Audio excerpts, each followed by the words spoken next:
नमस्कार साथियों, मैं दिलीप कुमार मेहता रामगढ़ झारखंड से। और मैं कुछ विशेष आज बातें करना चाहता हूँ पीएसीएल के संबंध में।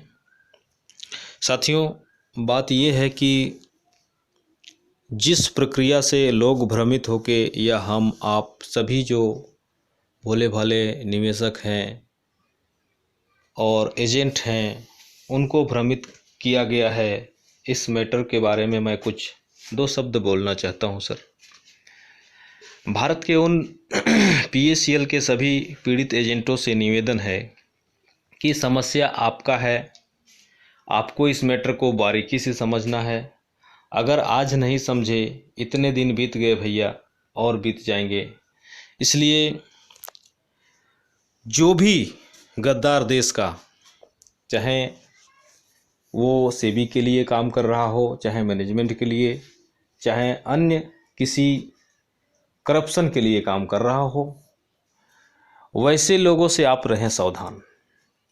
कारण कि अगर यदि वास्तविक में पीएसीएल हमारे हित की बात करती है या की है, तो आप समझिए कि जब 2011 में पीएसीएल लिमिटेड के सीईओ एवं विटल सी के डायरेक्टर श्री ज्योति नारायण ने जो अपना स्टेटमेंट पेश किया था, वो यह किया था कि 75,000 करोड़ का लैंड बैंक है हमारा, और व्यापार विभाग का जो और भी जो कॉमर्शियल प्रॉपर्टियां हैं वो अलग हैं। यानी कि 100,000 करोड़ का उन्होंने 2011 में बताया कि अपने पास लैंड बैंक मौजूद है। अब आप बारीकी से समझिए इस बात को। तो जब उतनी प्रॉपर्टी थी कंपनी को 2011 के स्टेटमेंट में, तो मैं सभी पीएसीएल के उन एजेंटों से यह आँखों में या कानों में ये डालना चाहता हूँ कि आप सोचिए कि पीएसीएल ने क्या इंसाफ किया और क्या नाइंसाफ़ किया। 11 अगस्त 2014 को वही पीएसीएल आपका जो है कि प्रॉपर्टी देती है सेबी को 11,706 करोड़ 96 लाख।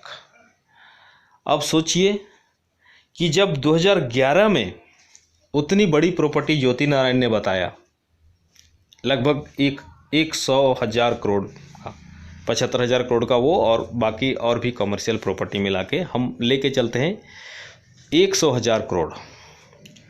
और 2014 में 11 अगस्त को फिर ये 11,706 करोड़ 96 लाख की कहाँ से दे दिया भाई उन्होंने। और देने के बाद सेबी से मिली भगत कहिए, चाहे कस्टमर एसोसिएशन से मिली भगत कहिए, ये तीनों मिल के यह गेम किया है, यह खेल रचा है कि अगर सेबी ने कहा हम तुम्हें कैसे बैन करेंगे, कंपनी ने कहा मैं ऐसा कुछ तथ्य रखूँगा जिसके वजह से आप हमें बैन करोगे।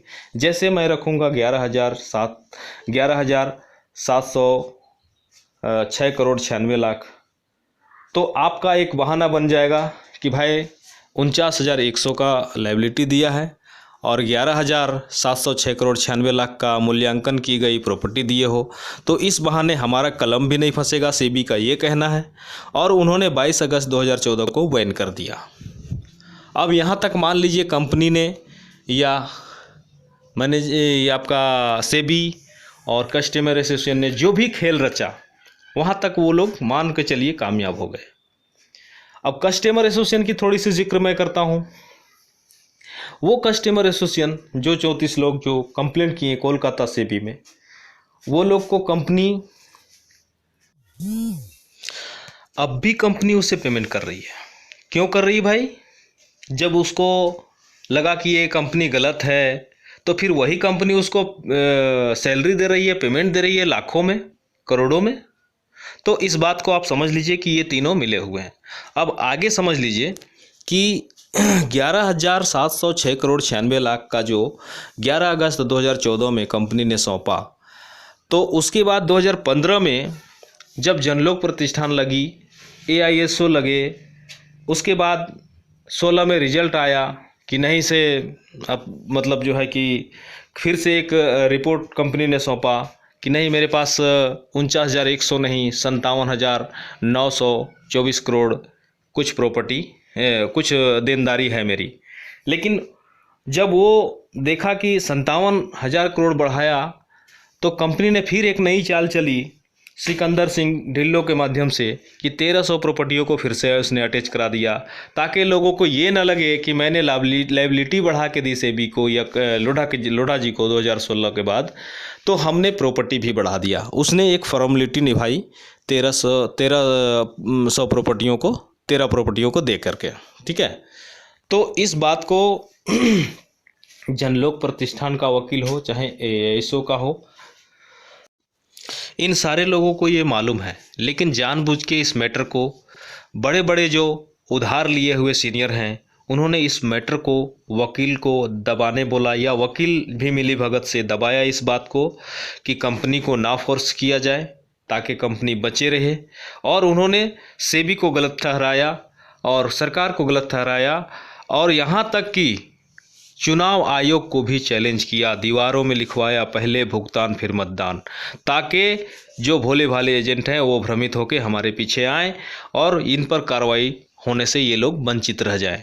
तो ऐसा कर करके जब उन्होंने ट्रेन रोका, पहले भुगतान फिर मतदान दीवारों में लिखा, और ऐसे संसद मार्ग रोको, ऐसे अभियानों को चला करके जब सरकार के अंडर ये जो है इन बातों पर सरकार ने इन्हें केस किया, तो केस जब हुआ इन लोगों को, तो वो केस हुई लेटर को भी इन्होंने उस भीड़ में नहीं रखा कि हमें किस बनाब पर केस हुआ है, ठीक है।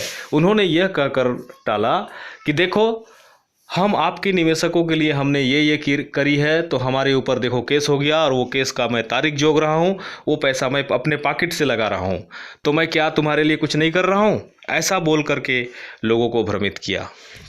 भ्रमित करके केस को उलझाते उलझाते इतना दूर ले गए। अब उसके पीछे जो भ्रमित हुए लोग हैं अब भी समझना नहीं चाहते, उनको अब भी विश्वास है कि जो 5 साल से लड़ाई लड़ रहे हैं AISO चाहे जनलोक प्रतिष्ठान वही सही है। उनको ये समझ में आ रहा है क्योंकि केस को इतना दूर भटका दिया है कि अब उनको वापस पीछे समझने में बहुत ही बारीकी से समझना पड़ेगा, तभी समझेंगे, और उसको समझाने वाला हम और आप नहीं है उनके सामने। तो भाई जो दुखी हो इस वीडियो को अगर सुन रहे हैं तो आप बारीकी से फिर से अध्ययन करिए 92 पेज का सेबी का ऑर्डर, उसके बाद वहाँ से आप उसका तोड़ निकालना शुरू करिए, क्योंकि आप नहीं समझेंगे तो कोई दूसरा कोई समझाने वाला नहीं आएगा। तो ज़्यादा कुछ नहीं कहते हुए उसके बाद उन्होंने ये कह के लोगों को भ्रमित किया कि तुम्हारे लिए मैं ये केस कर रहा हूँ, ये कर रहा हूँ, मेरे ऊपर केस हो गया, मैं तारीख जोड़ रहा हूँ। लेकिन वो तारीख जोड़ने वाला का जो वो पैसा आ रहा है साथियों, वो मैनेजमेंट से आ रहा है। आप इस बात को गांठ बांध लो।